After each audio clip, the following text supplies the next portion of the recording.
আসসালামু আলাইকুম দর্শক। তো সবাই ভালো আছেন?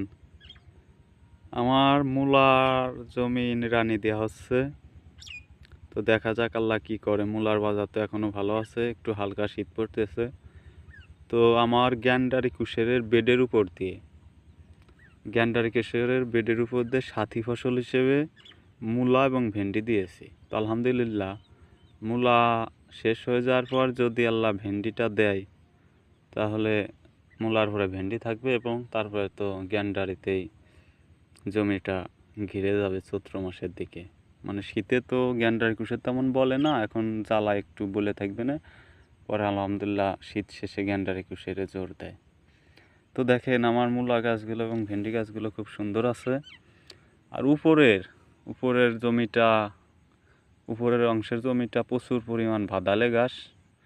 আসলে আমি ভুল করে ফেলছি, ভাদালে মারা আটি পচা যদি একবারে 600 টাকার ওষুধ আছে একটা, ওইটা দিতাম তাহলে ভালো হইতো। তো নিচের এই জমিটা এইটুক ভালো আছে, মূলা এবং ভেন্ডি। তো দেখা যাক আল্লাহ কী করে। সবাই ভালো থাকেন। আসসালামু আলাইকুম।